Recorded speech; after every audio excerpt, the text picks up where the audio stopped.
Oui, salut Rémi. Salut, Karima. Oui, es-tu mûr pour des bonnes blagues? Oh, bon, là, là, là, T'es-tu là. un joyeux dans le milieu de travail? Tu sais, des fois, la machine à café, tout ça, t'es-tu du genre à faire des petites blagues? Oui, moi, je fais Oui.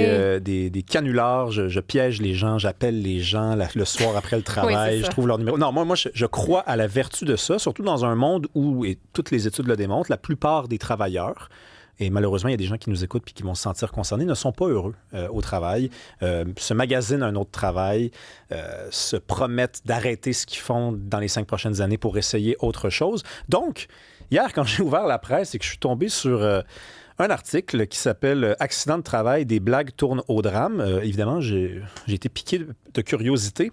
Donc, je te raconte ça. C'est un article de Philippe Tessera-Lessard qui part du principe que des fois, on va trop loin avec certaines blagues. Puis il donne des exemples quand même assez dramatiques. Là. Il donne 5 exemples de gens qui ont voulu faire une blague à un collègue et ça a très mal viré. Rapidement, il y a des ouvriers de Pavage Action de Brossard ont mis le feu au pantalon d'un collègue, lui infligeant des brûlures graves. Là, c'est sûr que c'est pas une belle Non, histoire. mais il y en a un aussi qui est Ouais. devenu quand même... Quadriplégique. c'est ça, là, parce Lui- qu'une mauvaise blague, Ouais.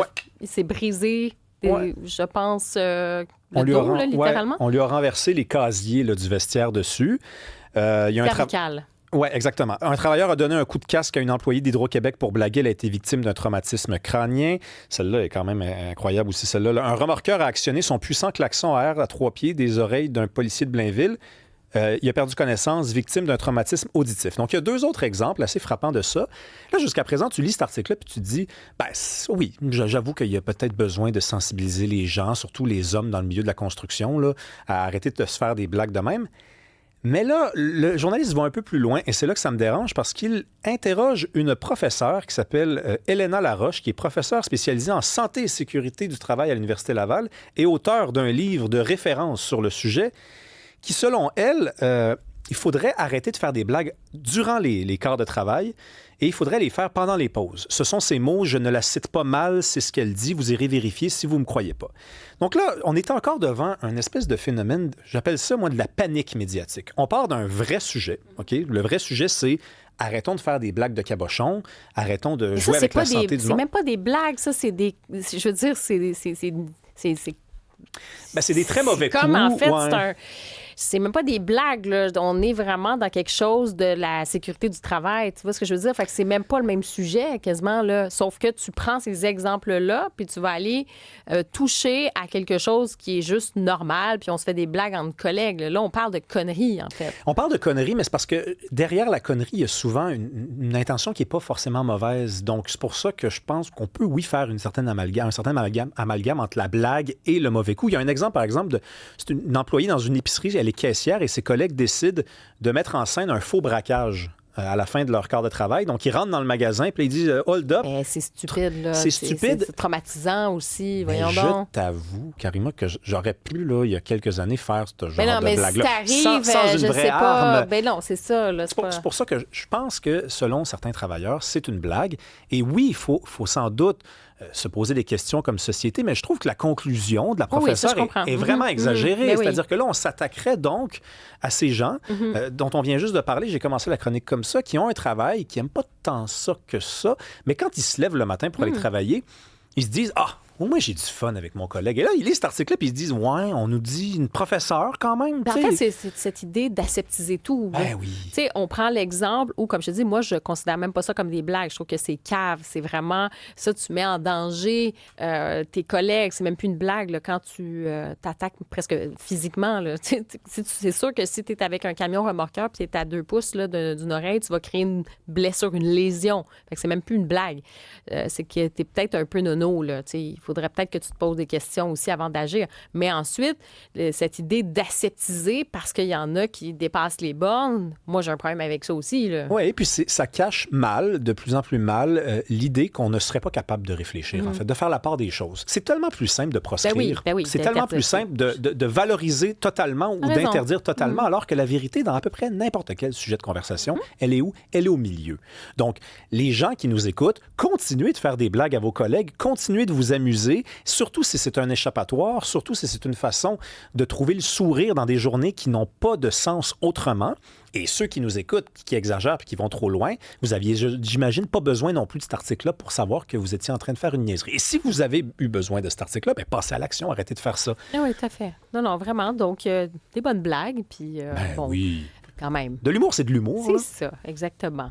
Bien, on t'entend, on comprend. Et ce qu'on comprend pas toujours, c'est aussi la place des étudiants plus conservateurs dans le monde académique. Est-ce qu'ils ont leur place? Parce que franchement, moi, j'ai déjà discuté avec des jeunes qui sont justement plus conservateurs et, tu sais, les professeurs qui sont progressistes, on les entend. Là, ils ont leur ronde serviette, on les entend beaucoup dans les médias. Pas de problème si tu veux entendre parler de la théorie du genre, si tu veux entendre parler de décolonialisme, ça, tu vas en entendre, ça va être légion. Ouais. J'ai pas de problème à ce qu'on en entende. À l'inverse, c'est que des chercheurs, par exemple en sciences sociales, plus conservateurs, est-ce que tu en entends beaucoup? Non. Et les jeunes qui se retrouvent, donc je te disais que je parlais avec des jeunes qui se retrouvent parfois dans cette situation, qui disent, sais-tu quoi? Je sais même pas si je veux faire mon doctorat, je pourrais même pas enseigner, je n'ai pas ma place, je peux même pas m'exprimer dans les cours. Je sais pas si toi tu l'as vécu, tu es en sciences sociales, tu es étudiant en histoire, tu fais ton doctorat. On a déjà eu, toi et moi, cette conversation-là, en toute franchise avec nos auditeurs. Tu m'encourages à continuer. Est-ce que tu continues à l'observer? Ah, je continue de l'observer, puis je continue des fois de me demander pourquoi moi je continue d'étudier là-dedans. Et c'est un article, c'est une chronique dans le National Post ce matin, écrite par M. Koch, qui nous dit, Anthony Koch, il nous dit quoi? Il nous dit, il faut que les étudiants qui me lisent en ce moment, vous restiez sur les bancs d'université. Vous avez une utilité. Des fois, oui, vous avez l'impression que ça donne rien, qu'il n'y aura pas de poste ouvert pour vous. Mais savez-vous quoi? Vous faites probablement une différence pour les prochaines générations. Certaines générations ont cette responsabilité-là. Et malheureusement, évoluent dans un monde qui ne fait pas de sens pour elles, ces générations-là, mais elles travaillent pour les plus jeunes. Ce sont des pionniers, des défricheurs, des têtus et des orgueilleux, parce que ça prend de l'orgueil. L'orgueil est un défaut terrible chez l'homme avec un grand H, mais ça peut être aussi une maudite belle qualité. Quand vous n'avez pas l'impression que ça a un sens ce que vous faites, mais qu'il y a juste une petite énergie en vous, quelqu'un qui vous a dit « t'es pas capable » ou quelqu'un qui te dit « tu t'engages à le faire » puis t'as dit oui un soir un peu égaré dans la nuit, mais t'as pas envie de retrouver cette personne-là un jour autour d'un café sur la rue Laurier puis de devoir t'expliquer, ben alors tu continues. Tu continues puis le sens, tu vas le trouver plus tard quand tu auras gagné. C'est important de gagner. Bien, c'est pour ça aussi, puis je le dis à nos auditeurs comme ça qui nous écoutent donc en ce moment, c'est vrai qu'on a eu déjà cette conversation, puis les gens qui le savent peut-être pas, bon, tu as étudié en histoire, là, tu écris ta thèse de doctorat en sociologie, puis ta voix, pour moi, elle est essentielle dans le débat public parce que tu représentes aussi cette jeune, évidemment tu parles en ton nom, là, mais je veux dire, cette jeune génération-là qui a des choses, je pense, à nous apporter, à nous amener, à nous faire réfléchir, à bousculer. Et je trouve aussi qu'il y a une responsabilité dans les médias de masse, dans les médias publics aussi, à refléter, aussi, tu sais, on veut refléter les citoyens puis les courants de pensée et t'en fais partie. Donc, je suis contente que tu puisses en parler ce matin.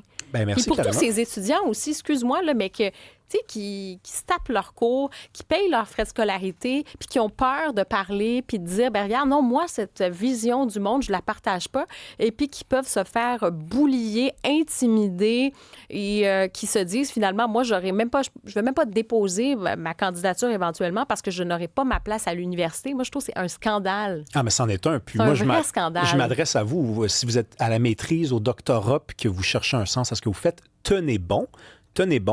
Puis vous allez voir, parce que les parcours difficiles, les parcours sinueux, ça vous libère et ça vous ouvre la porte à des destins formidables. Continuez, le sens viendra plus tard. C'est compliqué en ce moment, c'est difficile, vous ne comprenez pas, vous êtes dans l'obscurité, vous ne trouvez pas d'alliés, puis tout le monde garde le silence. Continuez d'avancer. Faites juste faire l'effort, avancer un pas devant l'autre, ça s'en vient. Oui, mais ça prend quand même du courage. Oui. Puis il y en a aussi, je pense qu'ils ont une certaine prise de conscience à faire. Puis je pense dans des universités aussi, d'assurer cette liberté académique, cette liberté de conscience académique, c'est aussi important. Merci beaucoup, Rémi. Je te souhaite une belle journée. Bye.